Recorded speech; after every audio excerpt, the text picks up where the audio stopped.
¿Por qué hay tensión y por qué organismos internacionales están interviniendo en lo que está sucediendo en nuestro país? Queremos profundizar esta mañana. Acompáñenos en esta entrevista que tenemos a continuación con el licenciado internacionalista Francisco Solares, amigo ya de la casa. ¿Cómo le va, licenciado? Buen día. Muy buenos días, un gusto nuevamente poder estar aquí en Bolivisión, es agradable. Bueno, cuéntenos por favor, ¿qué significa esta intervención que está haciendo la OEA con esto que tiene que ver, ¿no?, las investigaciones a Evo Morales, al expresidente Morales y al expresidente Yanine Áñez, a las gestiones de ambos? Ok, a ver, en primer lugar hay que tomar en cuenta que la Organización de Estados Americanos, si bien está siendo acusada por el movimiento al socialismo de generar intervención en asuntos internos y por eso ha generado la reacción del gobierno, hay que ver desde el punto de vista de que la Organización de Estados Americanos, como organismo regional e internacional, su función es velar por la paz y la seguridad.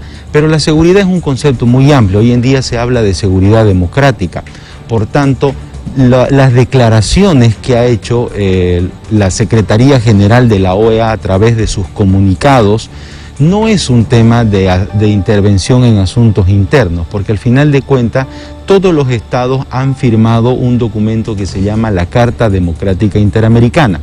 Esta Carta Democrática Interamericana hace mención de que todos los países tienen que tener independencia de poderes, es decir, el Poder Judicial ni el Legislativo no puede entrometerse en el judicial.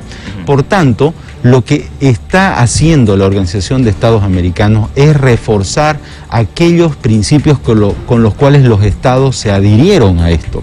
Por tanto, no existe en realidad una figura de intervención de la OEA en asuntos internos. Más bien, lo que hace es reforzar los mecanismos para que la democracia, el Estado de Derecho, pueda mantenerse vigente en el Estado boliviano. Es decir, el curso normal que se debe llevar a cabo en cuanto al proceso democrático no se va a ver adulterado con la intervención de la OEA, sino que esos principios básicos a los que usted se refiere van a ser reforzados. O sea, ellos vendrían a ser actores árbitros, de alguna forma. La OEA viene a ser justamente este organismo que vela en realidad porque en el Estado boliviano se lleve adelante el Estado de Derecho y el debido proceso justamente para las personas que están siendo procesadas en este momento. Es decir, habla inclusive de que los derechos fundamentales de las personas establecidos a través de Naciones Unidas inclusive puedan ser garantizados.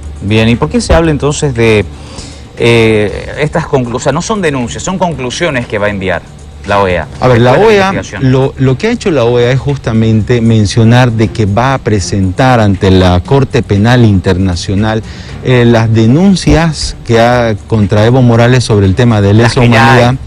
¿Perdón? Las denuncias que ya hay. Claro, las denuncias que ya hay. Y por otro lado también el tema de lo que ha sucedido con las anteriores elecciones. Pero aquí hay algo que hay que hacer notar.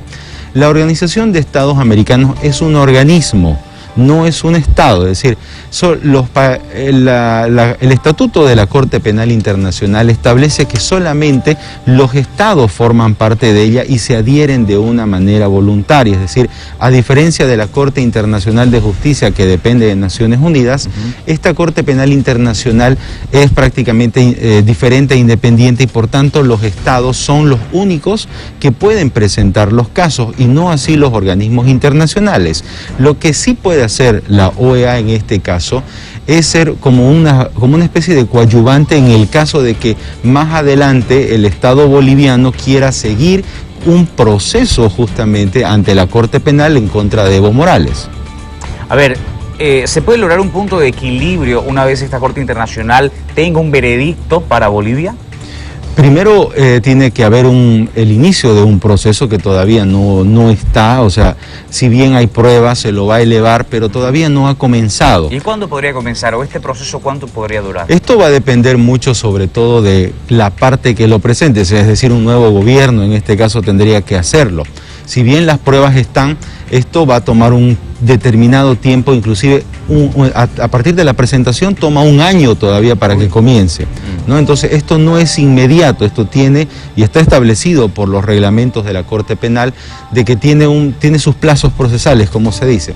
Por tanto, todavía no vamos a ver el inicio de lo que va a ser un posible enjuiciamiento a Evo Morales en la Corte Penal. Bien. Yo le quiero consultar algo que no tiene mucho que ver con el tema, o usted me dirá, pero ¿qué está pasando en Latinoamérica en general? Hay situaciones muy complicadas que se están viviendo en nuestros países de la región y quiero saber si esto es una época que se está viviendo o qué es lo que está sucediendo. Yo creo que es una ola de problemas políticos, sociales, no solo en Bolivia. Claro, la pregunta es totalmente pertinente porque son temas que van concatenados, es decir, lo que sucede en Bolivia es simplemente un síntoma de lo que está pasando a nivel latinoamericano, es decir, hay un movimiento muy grande de retoma del poder por parte de los gobiernos populistas y esto sin lugar a dudas genera problemas internos, es decir, la desestabilización democrática es lo primero que realizan este tipo de ideologías para nuevamente tener el poder. Esto viene justamente a raíz nuevamente del fortalecimiento de lo que ha sido, ya no es el foro de San Pablo, sino ahora es el foro de Puebla que se denomina, y esto ha comenzado nuevamente con el gobierno de Argentina, de Fernández. Posiblemente el Brasil vaya a entrar nuevamente en esta línea porque ya Lula da Silva Perú puede estar habilitado. Es muy posible. El tema de Ecuador, por ejemplo, puede volver porque inclusive ya en la segunda vuelta electoral tiene más preferencia el candidato que es afín a la línea de Correa, ¿no? Entonces, y no del otro partido.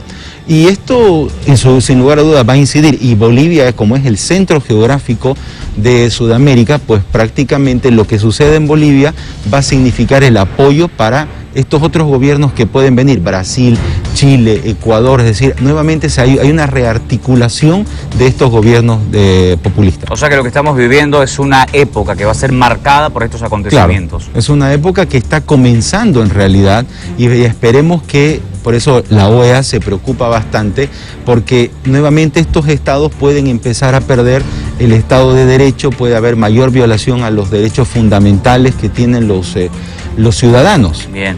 Licenciado, yo le voy a hacer la misma pregunta para finalizar que le he hecho a muchos actores políticos con los que he hablado durante estos días.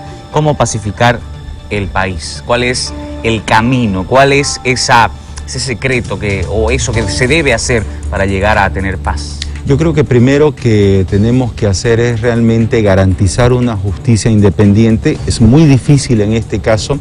Hay que darle certidumbre política al país y sobre todo reencauzar estos ánimos que están caldeados, y la figura política del presidente es importante sobre todo para que pueda dar un mensaje a la nación mandando una señal de que se depongan las actitudes radicales de las partes, pero sobre todo instando a su propia militancia a que no empiece justamente a generar declaraciones que lo único que hacen es incendiar el escenario político, y al mismo tiempo tiene que dar certidumbre de qué es lo que va a pasar en el país, es decir, hacer un llamado inclusive a la unidad en realidad no solo de los partidos políticos, sino también a la unidad de los bolivianos en función a generar una paz en el país. Bien, le quiero agradecer, don Francisco, por estar con nosotros. Muchísimas gracias por la invitación. Que esté muy bien, lo esperamos en una próxima ocasión y a continuación tenemos